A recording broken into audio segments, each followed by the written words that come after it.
নমস্কার বন্ধুরা, সকলকে আমাদের ইউটিউব চ্যানেলে স্বাগতম।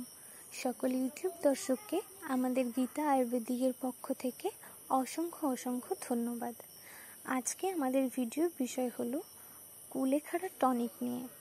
তো ডক্টর বিশ্বাস কুলেখাড়ার রস একটি আয়ুর্বেদিক ঔষধি উদ্ভিদ, যা রক্তে হিমোগ্লোবিনের শতাংশ বাড়াতে এবং অ্যানিমিয়ার বিরুদ্ধে লড়াই করতে সাহায্য করে। মেয়েদের মাসিকের ব্যথা নিরাময়ে সাহায্য করে।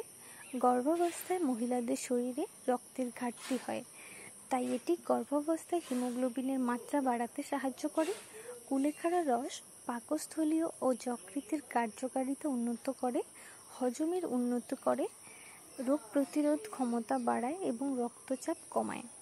কুলেখাড়া পাতার রস আমাদের শরীরে লোহিত রক্তকণিকার মাত্রা বাড়াতে সাহায্য করে, কারণ এতে প্রচুর পরিমাণ আয়রন রয়েছে। এর কম্পোজিশনটি যদি আমরা দেখি, এতে রয়েছে কুলেখাড়া সোডিয়াম ব্যঞ্জন।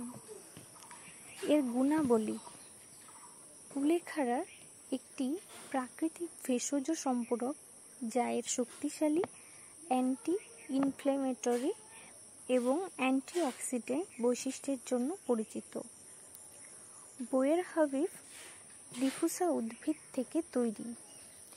এটি ত্বক এবং জয়েন্টের স্বাস্থ্যের উন্নতির জন্য ঐতিহ্যগত ওষুধে শতাব্দী ধরে ব্যবহৃত হয়ে আসছে। ক্লিনিক্যাল গবেষণায় দেখা গেছে যে কুলেখাড়া 50% পর্যন্ত প্রদাহ কমাতে পারে।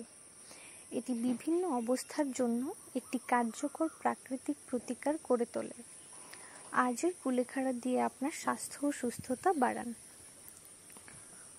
সোডিয়াম ব্যঞ্জন। আমি আত্মবিশ্বাসের সাথে বলতে পারি যে এই পণ্যটি 90% পর্যন্ত ব্যাকটেরিয়ার বৃদ্ধিকে বাধা দেওয়ার প্রমাণিত কার্যকারিতা সহ একটি সংরক্ষণকারী। এর প্রাকৃতিক বৈশিষ্ট্যগুলির সাথে এটি খাদ্য এবং পানীয়গুলিতে বর্ধিত সেলফ লাইফ প্রদান করে। টনিকটি খাবার নিয়ম হলো প্রত্যেক দিন 2 থেকে 3 চামচ করে খাবার পর খেতে হবে, বা চিকিৎসকের নির্দেশ অনুসারে খেতে পারেন। নিরাপত্তা তথ্য: এর প্রস্তাবিত ডোজ অতিক্রম করবেন না। এই কুলেখাড়া টনিকটি আয়ুর্বেদিক হওয়ায় এর তেমন কোনো পার্শ্ব প্রতিক্রিয়া নেই। তবে এই টনিকটি ব্যবহারের ফলে যদি কোনো পার্শ্ব প্রতিক্রিয়া দেখা দেয়, তাহলে পাশাপাশি কোনো ডাক্তারের পরামর্শ অবশ্যই নিন। ধন্যবাদ।